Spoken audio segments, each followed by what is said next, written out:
자, 이번 시간에는 온라인 시대에 유튜브에서 발생하는 저작권 이슈와 저작권법에 대한 기본 이해를 다루도록 하겠습니다. 자, 내가 축구를 좋아한다고 해서 축구 영상을 무조건 유튜브에 올릴 경우에 어떻게 될까요? 그 축구 영상도 저작권자가 있습니다. 따라서 내가 다른 사람에게 이 축구에 대한 정보를 알려준다고 해서 무조건 유튜브에 올리면 해결되는 것이 아닙니다. 이 저작권 규정에 맞아야겠죠? 이러한 저작권법에 대한 기본 이해가 없으면 자신의 노력이 숲으로 돌아갈 수 있습니다. 콘텐츠 기획 단계에서 가장 중요한 저작권법에 대한 기본 이해, 유튜브 사례를 통해서 함께 알아보도록 하겠습니다.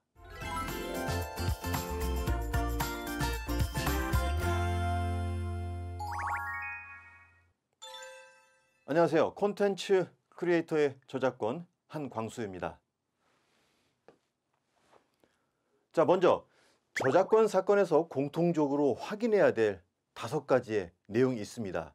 지금 우리가 고민하는 이 콘텐츠가 과연 우리 저작권법에서 인정하는 저작물로 인정되는가, 또한 이 저작물이 현재 우리 저작권법상 보호를 받고 있는지 이것을 확인해야 됩니다. 자, 두 번째, 과연 이 콘텐츠의 저작자, 즉 창작자가 누구인지, 그리고 현재 저작권자가 누구인지를 알아봐야 됩니다. 자, 세 번째, 자, 그렇다면 이 저작자와 저작권자에게 우리가 필요한 그 이용 허락 혹은 저작 재산권에 대한 양도를 어떻게 받았는지를 확인해야 됩니다. 또한 네 번째, 구체적으로 이 과정에서 우리가 허락받은 범위 혹은 양도받은 범위가 어떻게 되는지 그 계약 내용을 정확히 알아야겠습니다. 자, 이러한 문제를 해결했는데도 불구하고 실제 여러 가지 예상하지 못한 문제가 발생할 수가 있습니다. 바로 이게 법적 분쟁에 들어가는 신호탄이 될 수 있는데요. 이 과정에서 내가 저작권 침해를 했다고 하면 그 침해를 한 정도가 어떻게 되는지, 또한 내가 침해를 당했다고 하면 상대방이 어떻게 침해를 했는지에 대한 부분을 정확하게 확인하고 이에 맞게 대처해야 되는 것입니다. 자, 우리가 왜 이 온라인 시대에 이러한 저작권에 대한 부분을 알아야 될까요? 자, 그것은 지금 현재 인류 역사상 이렇게 수십억의 인구가 인터넷을 통해서 다양한 소통을 하는 것은 처음 있는 일이었습니다. 많은 사람들이 한꺼번에 창작자로 활동하면서 그전에 있지 않았던 새로운 저작권 문제가 발생을 하게 되는데요. 이 과정에서의 법적 분쟁이 많이 발생할 수밖에 없을 것입니다. 이러한 부분을 막기 위해서 우리가 저작권을 알아야 될 것이고요. 또한 창작하는 과정에서 타인의 작품에서 우리가 아이디어라든지 정보라든지 다양한 콘텐츠를 가지고 나만의 새로운 창작물을 만드는데 이 또한 역시 저작권 침해 문제가 발생할 수가 있는 겁니다. 따라서 우리가 크리에이터로서 합리적인 계약과 또한 다양한 콘텐츠를 통해서 자신이 원하는 수익 창출을 하기 위해서는 저작권을 반드시 알아야겠습니다. 자, 그런데 이러한 저작권 문제는 보통 우리가 유튜브든 네이버든 인스타그램, 페이스북이든 자신이 직접 순수 창작한 콘텐츠를 활용하거나 권리자로부터 정당한 이용 허락을 받으면 사실 크게 문제될 게 없습니다. 하지만 실제 권리자들이 모든 창작자들을 위해서 이용 허락을 해주거나 양도해주진 않습니다. 따라서 우리는 거의 대부분이 타인의 허락을 받지 않은 상태에서 타인의 콘텐츠를 이용하게 되는데 이러한 타인의 콘텐츠는 영상, 음악, 글, 사진, 그림, 폰트 파일 등 다양한 콘텐츠를 이용할 수밖에 없습니다. 자, 이러한 타인의 콘텐츠를 이용하는 과정에서 문제가 발생하게 되는데요. 여기서 그러면 무조건 타인의 저작물을 이용했다고 해서 문제가 발생할까요? 꼭 그렇지는 않습니다. 자, 실제 저작권 문제가 발생하는 케이스는 둘 중에 하나일 경우가 많습니다. 자, 우리가 일반적으로 구글이나 네이버, 유튜브를 이용하면서 타인의 저작물을 보는 거, 혹은 그 타인의 저작물을 나의 개인적인 용도를 위해서, 사적 이용을 위해서 다운받아 활용할 경우에는 우리 저작권법 30조에 의한 사적 이용을 위한 복제에 해당이 돼서 크게 문제가 되지 않습니다. 그럼 문제가 되는 것은 무엇일까요? 네, 그렇습니다. 내가 멜론이나 아니면 기타 유료 사이트에서 돈을 내고 결제한 콘텐츠를 해도 권리자가 허락하지 않는다고 함에도 불구하고 이러한 것들을 다시 인터넷에 업로드할 경우 문제가 발생하는 겁니다. 자, 지금 이 영상을 보시는 우리 크리에이터를 준비하시거나 크리에이터로 활동하시는 분들은 단순하게 개인적인 콘텐츠의 이용을 위해서 다운로드만 받는 것이 아니라 자신이 만든 콘텐츠를 다른 사람들이 볼 수 있도록 인터넷에 업로드하거나 외부에 게시, 공유하기 때문에 저작권 문제에 대한 주의를 강조하는 것입니다. 자, 그렇다면 실제 유튜브에서 발생하는 저작권 위반 사례를 보면서 어떠한 일이 벌어지는지 확인해 보도록 하겠습니다. 자, 2018년도에 70만 명의 구독자를 가진 유명 유튜버가 있었습니다. 이 유튜버는 2006년도부터 우리나라에서 아프리카 TV와 유튜브를 동시에 했던 상당히 선구자적인 크리에이터입니다. 많은 사람들이 알고 있고 이 크리에이터에 대한 여러 가지 이야기도 많이 있습니다. 오랜 기간 동안 활동하면서 자신의 유튜브 채널에 2,000개가 넘는 영상을 업로드했다고 합니다.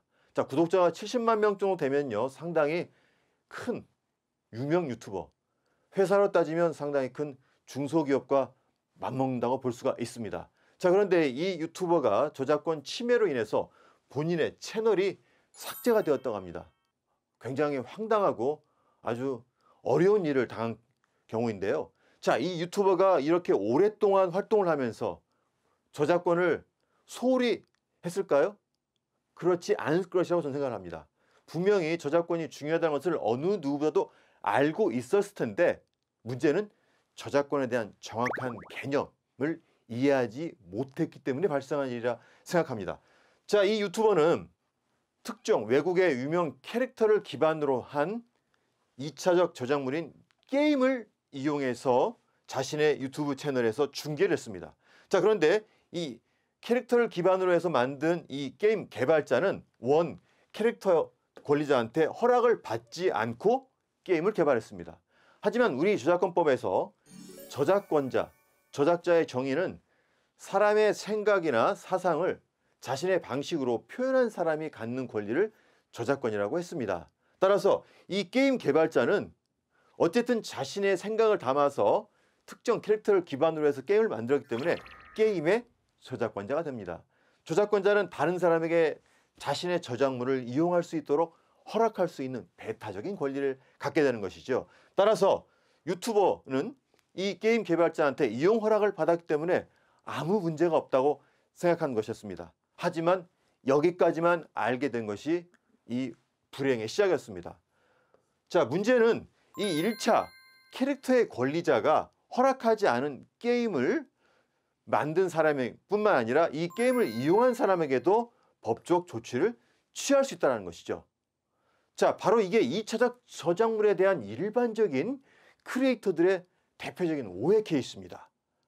자, 실제 이 1차 권리자는 유튜브 안에서의 저작권 침해 경고 조치를 취했는데요. 이 유튜버는 90일 동안 연속해서 저작권 침해 경고를 3번을 받는 바람에 유튜브의 대표적인 핵심 삼진아웃 정책인 그 페널티 경고를 받아서 자신의 유튜브 채널에 연결된 지메일 계정과 연결된 모든 유튜브 채널 데이터가 삭제가 되었습니다. 자, 이 얘기는 뭐냐? 70만 명의 구독자의 데이터와 자신이 올린 2,000개의 동영상, 또한 앞으로 발생할 수익까지도 모든 데이터가 날아가게 된 것이죠. 정말 안타까운 사건이라 할 수 있습니다. 자, 그래서 실제 유튜브에서 자신이 올린 저작권 문제가 되지 않는 영상뿐만 아니라 자신이 저작권자의 이용 허락을 받지 않고 만든 콘텐츠를 올렸을 경우 90일 이내에 연속해서 3건의 저작권 침해 경고를 받으면 어떻게 될까요? 바로 이렇게 됩니다. 모든 유튜브 채널에 연결된 콘텐츠, 데이터가 날아가게 되는 것입니다. 이게 유튜브뿐만 아니라 네이버, 카카오, 인스타그램, 페이스북 동일하게 취하고 있는 삼진아웃 정책입니다. 우리가 유튜브에 민감한 이유는 많은 사람들이 유튜브에 관여해서 유튜브를 통해서 채널을 만들고 유튜브를 통해서 수익을 창출하기 때문에 유튜브가 이슈가 될 뿐이지 사실 저작권의 정책은 거의 비슷하다고 볼 수 있습니다. 자, 앞서 말씀드린 것처럼 크리에이터들이 사실 원 저작물인 1차 저작물을 바탕으로 해서 자신의 콘텐츠를 만드는데 이 과정에서 2차적 저작물을 만들었을 경우에 대한 권리가 본인에게 있다는 것은 알고 있지만 1차 권리자한테 허락받지 않을 경우에 대한 책임을 져야 한다는 2차적 저작물 작성권 침해죄에 대한 부분은 잘 알지 못하고 있습니다. 자, 자신에게 저작권이 있지만 그 2차적 저작물 작성을 할 때 허락을 받지 않았을 경우에 1차 권리자가 취할 수 있는 조치는 생각보다 강력합니다. 형사 고소를 할 수가 있고 이에 대한 민사상의 손해배상 소송을 할 수가 있으며 2차 권리자가 만들어 놓은 모든 콘텐츠를 향후에 영구적으로 사용할 수 없도록 강력하게 금지할 수 있는 권리가 있습니다. 자, 이러한 내용을 봤을 때 실제 우리가 타인의 저작물로 2차 콘텐츠를 만들어서 자신의 채널에 업로드할 때 발생할 수 있는 크리에이터들의 대표적인 저작권 침해 사례라고 볼 수가 있겠습니다. 자, 이번에는 축구 유튜브 채널에서 발생한 아주 안타까운 사고입니다. 자, 이 유튜버는 어느 유튜버 못지않게 저작권을 잘 지키기 위해서 노력했습니다. 주로 우리 손흥민 선수를 비롯한 우리 한국 선수들이 외국에서 활동하는 모습을 전하면서 아무래도 외국 축구 영상을 줄 수밖에 없습니다. 현재 우리나라의 축구 영상은 지금 현재 우리나라 축구 중계를 하고 있는 채널에서 권리를 가지고 있는데요. 이 축구 중계 권리자의 이야기에 따르면 모든 유튜버들에게 축구 중계 영상의 장면을 쓰지 않도록 권장을 하고 있습니다. 자, 그렇다면 축구의 장면을 소개하기 위해서는 어떻게 해야 될까요? 축구 장면 화면을 캡처해서 보여주면 됩니다. 자, 그런데 여기서 중요한 한 가지가 있습니다. 축구 90분 전후반 경기의 모습을 전체적으로 하이라이트 캡처를 해서 사실상 축약 장면이지만 전체 경기를 본 듯한 느낌을 보게 된 것이죠. 이 또한 권리자가 정당하게 자신의 권리가 침해당했다라고 주장할 수 있고 이게 인정될 가능성이 매우 높습니다. 마찬가지로 이 유튜버도 그러한 케이스에 해당이 돼서 유튜브의 저작권 라이선스 정책에 따라 해당 채널의 저작권 침해 경고를 받게 된 것이죠. 자, 그래서 이 유튜버뿐만 아니라 국내 유명 유튜브 채널들이 공통적으로 하고 있는 방법은 어떻게 하고 있을까요? 실제 축구 영상 화면은 쓰지 않고 게티 이미지라든지 구글, 인터넷 사이트에 나와 있는 출처 표시만 하면 이용할 수 있는 CCL 콘텐츠를 이용을 하고 있습니다. 여기서 중요한 것은 축구 중계 영상 자체를 아예 사용하지 않는다는 것이죠. 물론 우리 저작권법상 28조에 의해서 축구 중계 영상의 일부를 사용할 수도 있지만 이 유튜버들은 공통적으로 자신의 채널을 운영하는 데 있어서의 법적 분쟁을 원천적으로 차단하기 위해서 권리자의 요구를 그대로 받아들이면서 자신만의 방식으로 채널을 운영하고 있는 것입니다. 자, 우리가 실제로 콘텐츠를 만드는 과정에서 가장 좋은 콘텐츠는 어떤 걸까요? 나에게 익숙한 콘텐츠입니다. 나의 일상생활, 나의 직업과 관련된 콘텐츠를 만드는 게 가장 좋겠죠. 자, 그러다 보면 사실 타인의 저작물보다 나의 일상생활 위주로 콘텐츠를 만들기 때문에 저작권 침해 문제가 없습니다. 이 유튜버는 타인의 저작물을 사용하지 않는 방식으로 해서 콘텐츠를 만들기 때문에 우리 저작권법상 굉장히 모범적인 케이스에 해당이 됩니다. 따라서 이 유튜버는 저작권 문제에서 자유롭게 콘텐츠를 만들어 왔는데 단 한 번의 저작권 침해 실수로 인해서 엄청난 페널티를 받게 되었습니다. 자, 이 유튜버는 외국의 어느 유명 컴퓨터와 휴대폰을 만드는 회사의 신제품 발표 행사 장면을 새벽 시간에 자신의 구독자들과 대화를 나누면서 실시간 방송을 했습니다.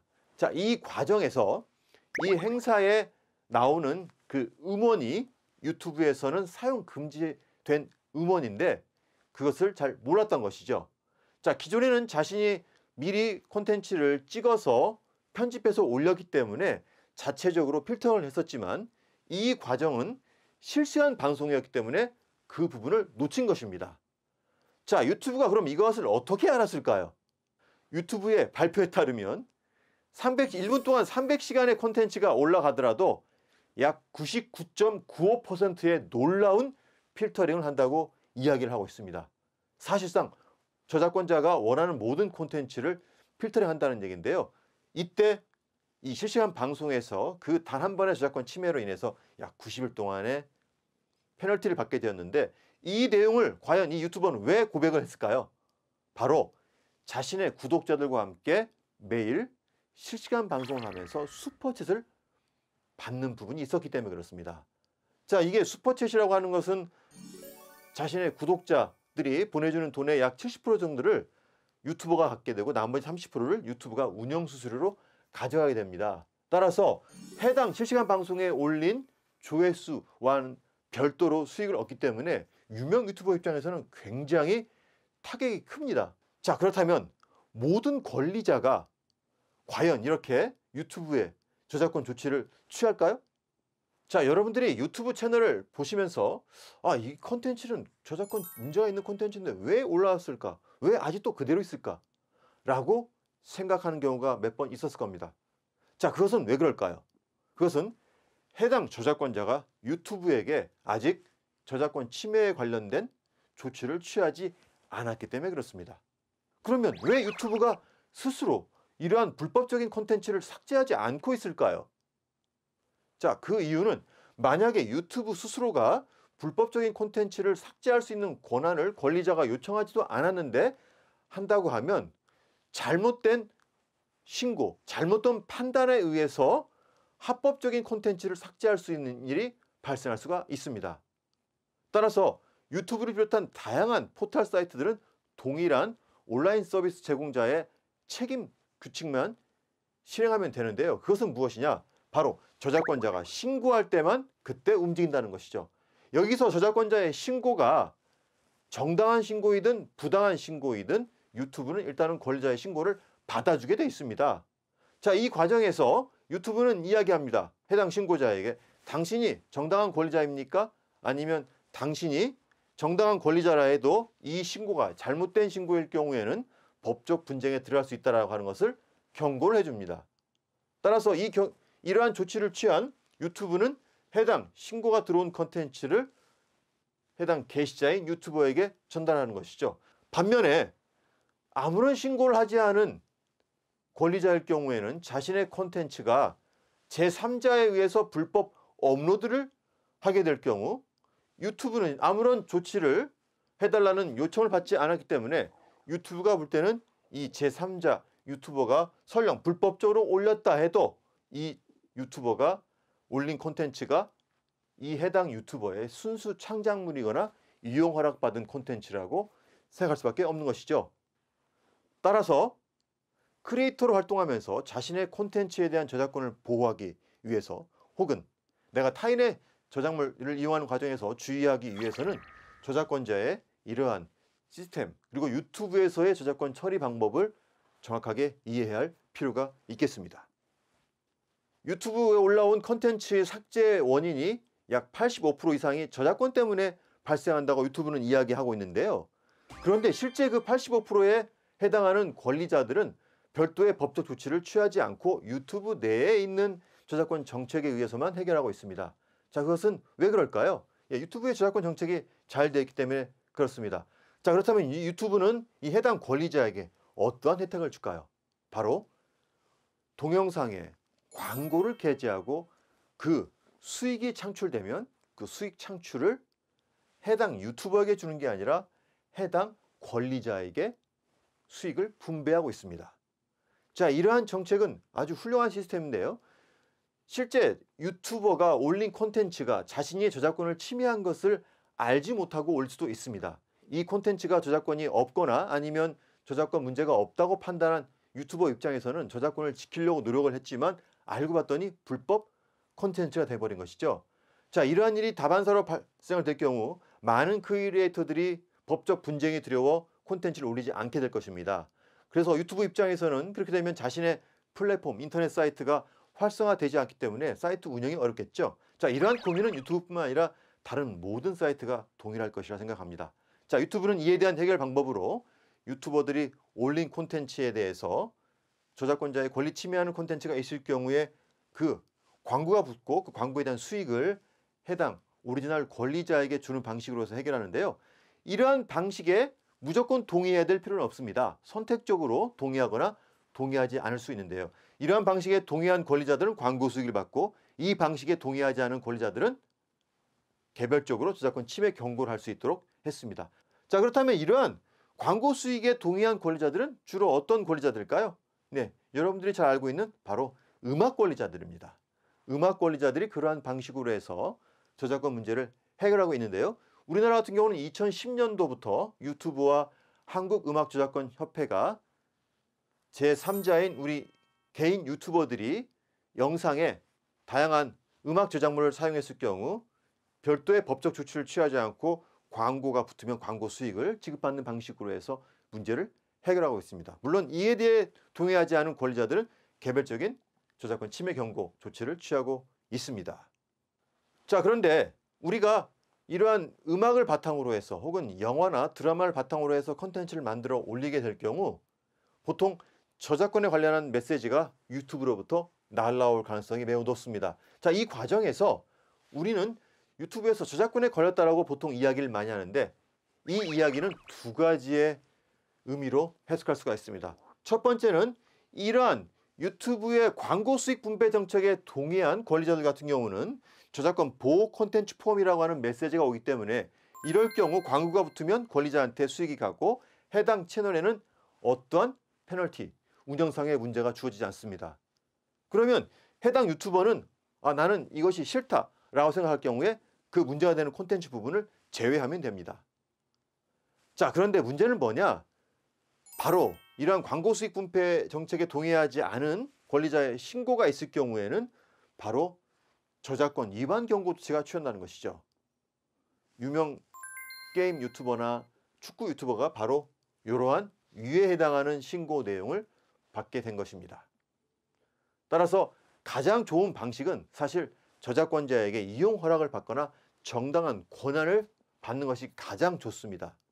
자, 그럼에도 권리자에게 이용 허락을 받지 않았을 경우에는 이러한 유튜브 내에서의 저작권 정책에 맞게 콘텐츠를 활용하는 것이 가장 지혜로운 방법 중에 하나라고 생각합니다.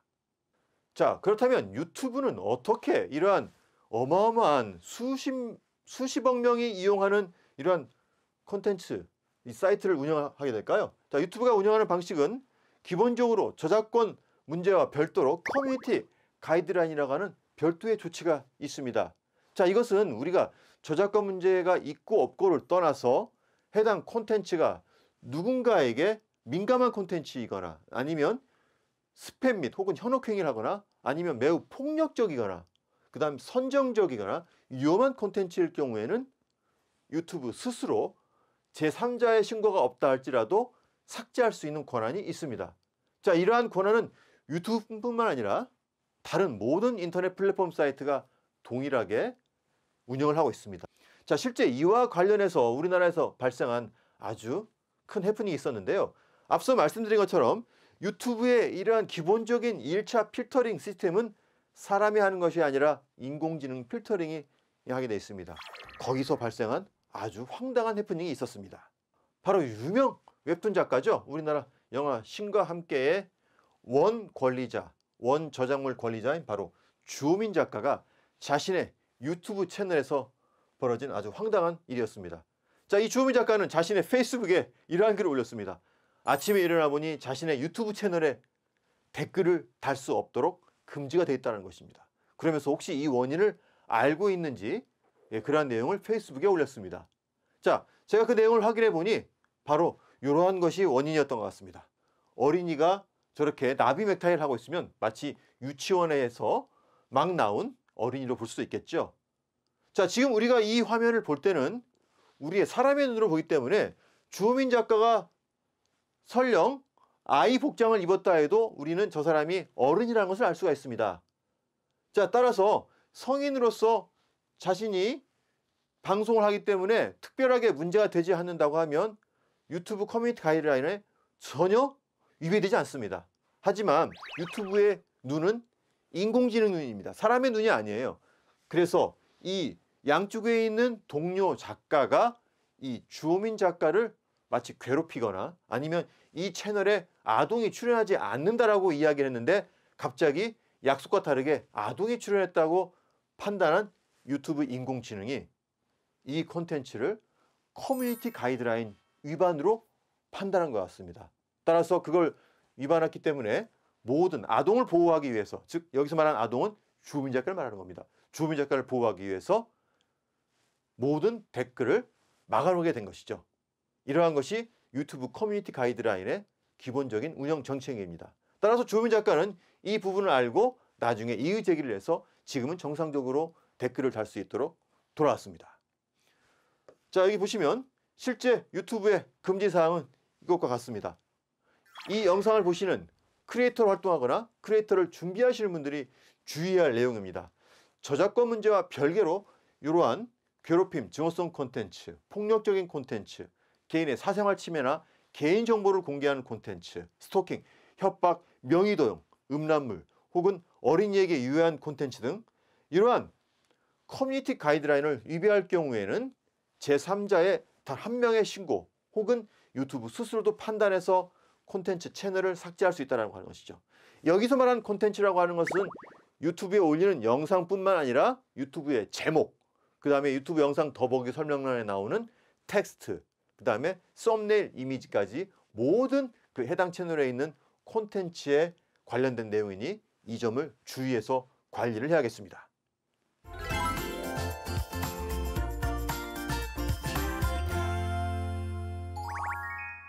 자, 그럼 우리가 실제로 콘텐츠를 만드는 과정에서 가장 중요한 저작권법의 기본적인 개념을 한번 이해해 보도록 하겠습니다. 자, 지금 다음 사진은 원숭이가 직접 자신의 모습을 찍은 사진입니다. 자, 이 사진은 2011년도에 실제 그 데이비 슬레이터가 찍으려고 했던 원숭이가 자신의 모습을 찍은 사진입니다. 이 사진 한 장으로 저작권에 대한 굉장히 중요한 이슈가 나왔었는데요. 실제 저작자가 과연 누구인지, 창작자가 누구인지에 관한 문제입니다. 자, 원숭이는 자신의 모습을 그 데이비 슬레이터의 카메라로 이렇게 찍었는데요. 과연 이 사진의 저작자 누가 될까요? 원숭이일까요? 아니면 데이비 슬레이터 사진작가일까요? 자, 우리 저작권법에서는 저작권에 대한 정의를 다음과 같이 하고 있습니다. 사람의 생각이나 감정을 표현한 저작물에 대해서 창작자가 갖는 권리라고 했습니다. 자, 여기서 말하는 창작자란 바로 사람이 되겠죠. 사람이 회사를 만들 수도 있고 단체를 만들 수도 있습니다. 어쨌든 사람이 갖는 권리입니다. 물론 모든 법의 주체는 사람입니다. 따라서 원숭이가 아무리 사진을 멋있게 찍고 예술적으로 찍었다 해도 사람이 아니기 때문에 저작권법으로 보호받는 저작물의 창작자가 될 수가 없겠죠. 마찬가지로 요즘 4차 산업혁명 시대의 이 인공지능도 아직까지는 대체적으로 보호하지 않고 있습니다. 자, 이렇게 사람이 창작한 저작물에 대해서는 기본적으로 창작성이 있어야 되는데요. 그런데 이 창작자에 대한 예외가 한 가지 있습니다. 바로 이 창작자가 가지는 이 배타적인 법적 권리에 대해서 예외사항은 바로 업무상 저작물이 되겠습니다. 저 업무상 저작물이라고 하는 것은 방송국이라든지 회사, 신문사가 그 회사의 업무에 관련된 콘텐츠를 만드는 과정에서 소속된 직원이나 의뢰를 받은 사람들이 전체적인 업무 지시를 받고 실제 해당 결과물을 그 해당 회사나 단체의 이름으로 외부에 공표했을 경우에 업무상 저작물로 인정이 되고 있습니다. 지금 현재 이 여러분들이 보고 계시는 이 영상 또한 업무상 저작물입니다. 바로 회사에서 기획해서 만든 콘텐츠고 회사의 채널뿐만 아니라 회사의 홈페이지로 오픈하기 때문에 그렇습니다. 자, 그렇다면 이러한 저작권, 우리가 만든 이 콘텐츠, 여러분이 만든 모든 콘텐츠의 영상의 저작권 보호기한은 언제까지 인정이 될까요? 자, 일반적인 우리가 갖고 있는 이러한 물건, 제품 이런 것들은 소유기간이 특별히 정해 있지 않습니다. 내가 원한다면 평생 가질 수가 있습니다. 또한 우리 집안의 가보로 남길 수도 있죠. 하지만 저작권은 우리 인류의 공동 자산으로 보기 때문에 그 권리를 제한하고 있습니다. 일반적인 개인의 저작권 보호기한은 사망 후 70년째 되는 해 12월 31일까지 되겠습니다. 정확히 이야기하면 오늘 창작을 하면 오늘부터 올해의 연말까지, 그리고 그 다음에 1월 1일부터 사망 후 1월 1일부터 그 해의 70년이 지난 그 해의 마지막 날인 12월 31일까지 되는데요. 계산하기 편하게 저작자가 사망 후 70년째 되는 해에 12월 31일까지 하면 되겠습니다. 자, 그런데 그럼에도 불구하고 영상 저작물은 공표 후 70년이 되겠죠. 끝나는 기간은 역시 12월 31일이 되겠습니다. 따라서 여러분들이 올해 2020년도에 콘텐츠를 만들었다라고 하면 2090년 12월 30일까지 저작권이 보호가 되겠습니다. 또한 업무상 저작물 또한 마찬가지로 영상이든 사진이든 그림이든 분야에 상관없이 공표 후 70년째까지 보호가 되겠습니다. 또한 계속 간행하는 일반 잡지라든지 영상 시리즈 같은 경우는 최종 부분의 공표 후 70년째의 12월 30일까지 저작권 보호가 되고 있습니다. 자, 우리가 저작권에 대한 부분을 이야기할 때 빼놓을 수 없는 대표적 인물이 있습니다. 바로 대표적 우리 아동문학 작가인 구름빵 백혜나 작가 이야기인데요. 이 구름빵 백혜나 작가는 자신이 창작한 저작물임에도 불구하고 계약을 잘못하지 못해서 자신의 권리를 제대로 보호하지 못했습니다. 자, 문제는 분명히 본인 스스로 컨텐츠를 만들었기 때문에 개인 저작물이지만 작가의 이름은 남아있지만 자신이 갖는 법적 권리가 없기 때문에 창작 이후 사실상의 어떠한 혜택을 받지 못했던 것이죠. 이 아스트리드 린드그렌은 우리가 잘 알고 있는 말괄량이 삐삐의 저자입니다. 이 스웨덴에서 이 말괄량이 삐삐 저자인 아스트리드 린드그렌을 기념하기 위해서 만든 상인데요. 매년 한 명의 아동문학 작가를 선정을 합니다. 아시아에서는 3번째, 우리나라에서는 첫 번째로 이 백희나 작가가 선정이 되었는데요. 사실 백희나 작가가 구름빵 때문에 얻은 기쁨은 이게 아마 유일했을 겁니다. 그럼 나머지는 왜 그동안 슬픈 기간을 보냈을까요? 이유가 있습니다. 바로 계약을 잘못했기 때문에 그렇습니다. 백희나 작가는 자신이 최초의 창작자이자 저작권자였지만 그 출판사에 저작권을 양도하는 계약을 했기 때문에, 즉 여기서 말하는 저작권은 저작재산권을 말합니다. 이 저작재산권을 양도했기 때문에 이 구름빵에 대한 그 어떠한 권리도 없었습니다. 자, 그럼 구체적으로 어떤 계약을 했을까요?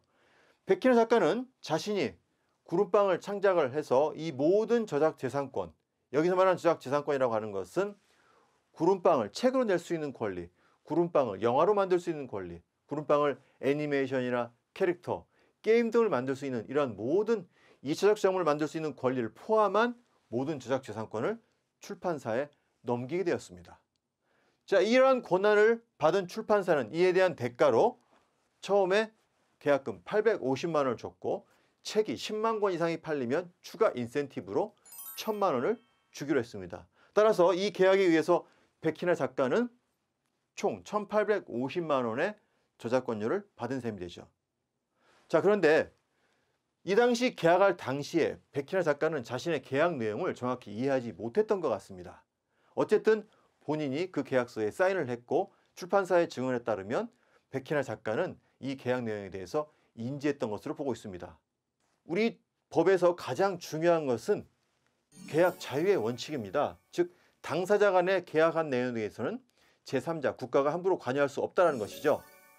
따라서 저작재산권을 양도받은 출판사는 이 콘텐츠로 활용할 수 있는 캐릭터라든지 애니메이션을 제작하기 위해서 다른 제3자와 계약을 하게 되었습니다. 자, 이 과정에서 백희나 작가는 자신이 계약 내용을 정확하게 인식하지 못했고 또한 안내를 받지 못했다고 해서 소송을 하게 되는데 안타깝게도 법원은 백희나 작가의 주장을 받아들이지 않았습니다. 따라서 지금 이 순간 구름빵에 대한 모든 저작재산권은 백희나 작가에게 있지 않습니다. 자, 그러면 백희나 작가가 어떠한 계약을 했는지 그 계약 내용, 실제 우리 저작권에서 인정하는 부분이 무엇인지 볼까요?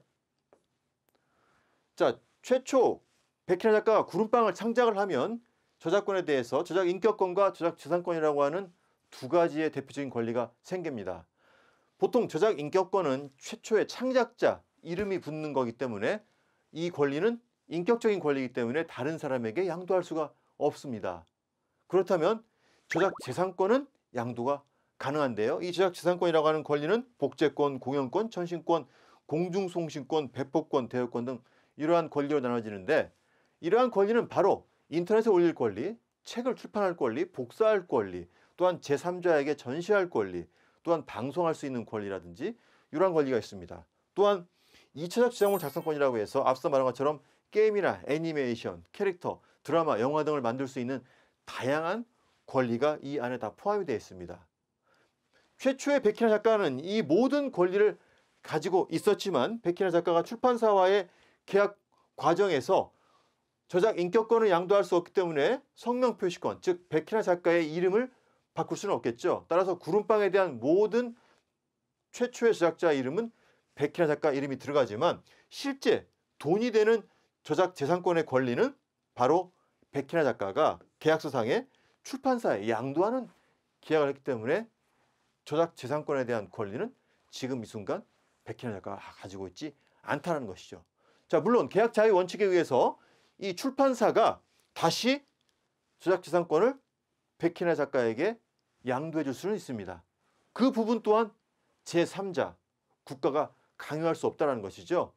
이 부분은 백희나 작가와 출판사의 서로 간의 계약에 따라서 할 수밖에 없다는 것입니다.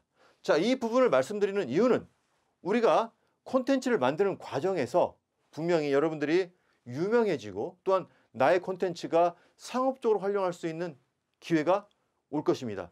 이 과정에서 제3자와 계약할 때 자신의 저작 재산권을 함부로 제3자에게 양도할 때는 매우 주의를 해야 한다는 것이죠. 이 과정에서 저작권에 대한 기본적인 이러한 권리 관계를 모르면 자신의 저작권을 보호받지 못한다고 하는 것을 반드시 기억해야겠습니다. 자, 그렇다면 우리 저작권법은 과연 어떠한 목적을 가지고 있을까요? 자, 보통 우리가 저작권에 대한 얘기를 전국에 있는 초중고등학교 학생들 대상으로 이야기를 하면 대부분의 학생들은 무슨 이야기를 할까요? 고소, 합의금, 벌금, 감옥 이렇게 부정적인 이야기를 많이 하고 있습니다. 자, 이것은 왜 그럴까요? 그만큼 저작권에 대한 여러 의식이 공포, 즉 부정적인 이미지, 침해에 대한 이미지 이런 식으로 많이 알려져 있기 때문에 그렇습니다. 자, 이러한 것은 어떤 생각을 하게 될까요? 그렇죠. 저작권법이 저작권자, 창작자의 권리만을 보호하기 위해 필요한 법이 아닌가라고 하는 오해를 불러일으킨다는 겁니다. 하지만 우리 저작권법 1조에서는 이렇게 이야기를 하고 있습니다. 이 법은 저작자의 권리와 이에 인접한 권리를 보호하고 저작물의 공정한 이용을 도모함으로써 문화 및 관련 산업의 향상 발전에 이바지함을 목적으로 한다라고 이야기하고 있습니다. 가장 중요한 목적은 바로 문화 및 관련 산업의 향상 발전입니다. 이 문화 및 관련 산업의 향상 발전이라는 것은 어떤 특정인이 독점적으로 누리는 권리가 아니라 지금 현재 이 영상을 보는 우리 여러분들뿐만 아니라 이 지구상에 있는 모든 사람들을 말하는 것이죠. 결국 우리가 함께 누려야 될 공동의 발전을 추구하는 것이 목적이라는 것입니다. 자, 여러분들이 지금 크리에이터로서 창작을 하는데 만약에 이 저작권에 대한 두려움 때문에 아무것도 못한다고 하면 우리 법의 목적을 달성하는 것에 실패하게 되는 겁니다. 자, 지금 이 수업을 하는 것도 여러분들이 즐거운 마음으로 자신의 재능을 살리면서 다양한 콘텐츠를 창작할 수 있도록 장려하기 위한 그 취지를 이루기 위한 것이죠. 맞습니다. 마찬가지로 우리가 창작을 한다고 하는 것은 나의 창작을 통해서 많은 사람들이 혜택을 누리게 되고 또한 내가 영화를 만들거나 드라마를 만들거나 여러 콘텐츠를 만들어서 그 콘텐츠를 통해서 사람들이 기쁨을 얻는다고 하면 얼마나 큰 보람을 누리겠습니까? 마찬가지로 저작권법 또한 콘텐츠를 창작을 통해서 즐거움을 누리기 위해서는 우리 법이 추구하는 이러한 목적을 달성하는 데 함께 여러분도 기여해야 한다는 것이죠. 따라서 우리 저작권법에서는 그런 점에서 저작권자의 무한한 권리를 인정해 주는 것이 아니라 문화 발전을 하기 위해서 일부분을 제한을 걸어놓는다는 것이죠. 그게 바로 우리 법에서 말한 저작재산권의 제한사항이 되는 것입니다. 이 법 조항은 우리나라 저작권법에 나와 있는 법 조항인데요. 이 내용은 전 세계 모든 나라에 비슷하게 있는 내용입니다.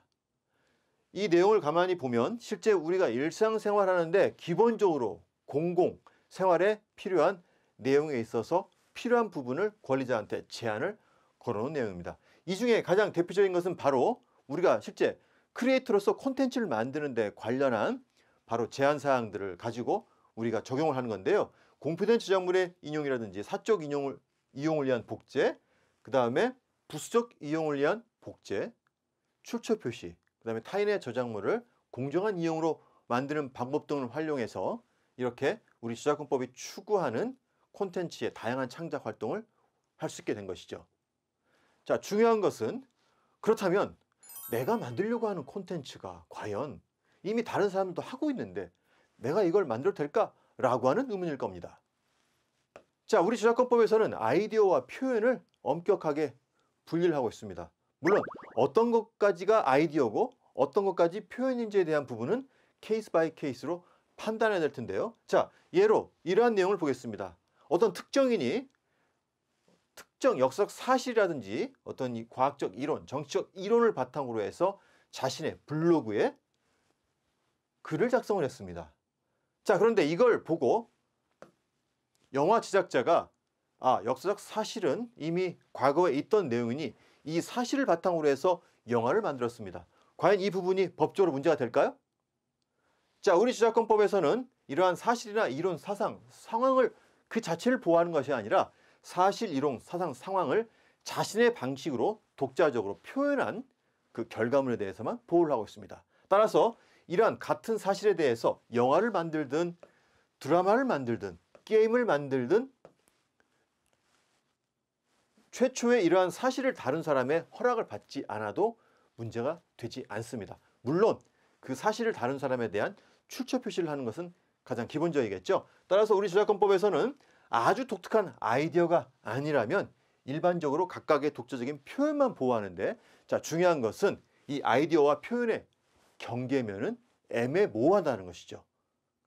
따라서 이러한 부분은 케이스 바이 케이스로 판단한다는 것을 주의해서 확인해야겠습니다. 자, 우리 저작권법에서는 콘텐츠의 창작성이 있냐 없냐에 따라서 저작물로 인정할지 말지를 판단하게 됩니다. 다음의 사례를 보겠습니다. 자, 이 두 개의 사진은 제가 커피숍에서 저의 노트북을 찍은 사진입니다. 왼쪽의 사진은 단순하게 컴퓨터가 놓여 있는 장면을 위해서 찍은 거고요. 오른쪽에 있는 사진은 저와 같은 자리에 앉은 동료 2명과 함께 연출을 해서 만든 사진입니다. 카메라의 구도, 그 다음에 이 각각의 연필과 컵의 위치, 또한 2명의 스마트폰을 활용해서 조명을 만들었습니다. 이렇게 단순한 사진인 것 같지만 특별한 연출이 들어갔기 때문에 이럴 경우에는 저작물성으로 인정할 가능성이 높다는 것이죠. 자, 여기서 말한 이 사진의 창작성이 전문 사진가가 봤을 때는 이것도 사진이냐라고 이야기할 수 있습니다. 하지만 우리 저작권법에서는 그 창작성의 기준에 어떤 규정을 정확하게 만들어 놓은 것이 아니라 남의 것을 베끼지 않고 자신만의 방식으로 만든 것이라고 하면 고도의 창작성이 없다 해도 저작권을 인정한다고 우리 법원 판례에서 이야기를 하고 있습니다. 반면에 왼쪽의 사진은 단순하게 있는 제품의 사진을 찍었기 때문에 저작권이 인정이 되지 않습니다. 그럼에도 저작권이 인정이 되지 않는다 해도 이 저작물성이 없는 사진에 자신만의 새로운 표현을 넣어서 2차적 저작을 만들면 별도의 저작권이 생긴다는 것은 주의해서 확인해야겠습니다. 자, 최근에 많은 사람들이 웹툰을 보고 있습니다. 그런데 일반 우리 자기 지역에 가보면 이런 여러 현수막들이 많이 있습니다. 또한 유튜버들이 콘텐츠를 만들면서 가장 많이 하는 방식 중에 하나가 특정 영화나 드라마 장면의 한 장면을 캡처해서 사용을 하게 되는 경우인데요. 자, 이 부분은 특정 저작권자가 자신의 허락 없이 유명 유튜버 그리고 일반 지역에 있는 학원에서 이렇게 허락 없이 활용한 부분에 대해서 법적 조치를 취하겠다고 하는 이야기입니다.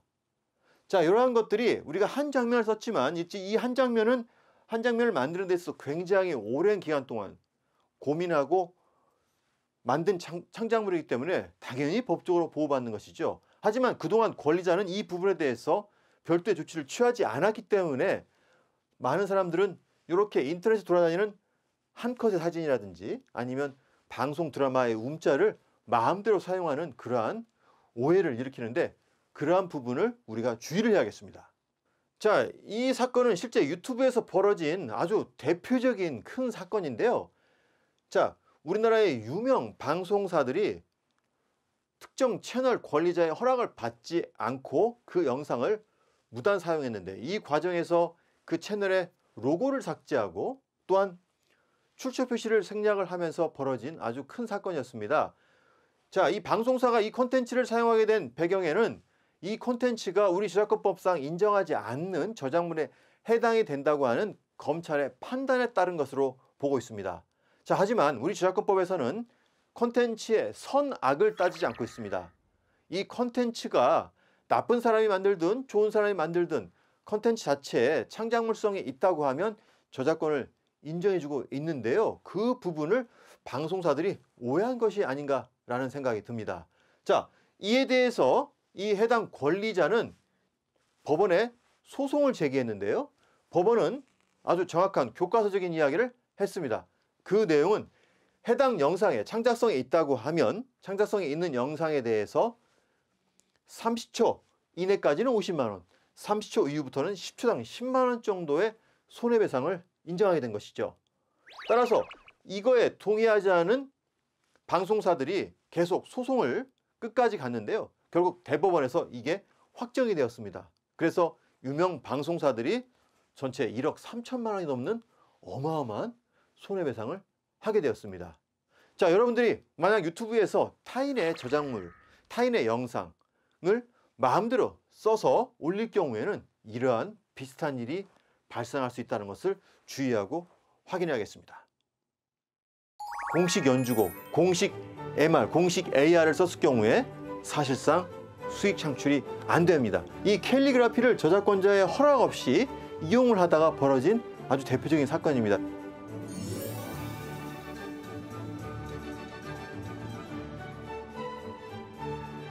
바로 이렇게 유튜브에 제공하는 무료 음악 라이브러리로 하는 것이 가장 문제를 쉽게 해결해가는 방법이 되겠죠. 분명히 나는 저작권을 지키기 위해서 노력을 했는데 와, 이게 정말 저작권 침해일까 아닐까라는 고민을 대부분의 사람들이 하고 있습니다.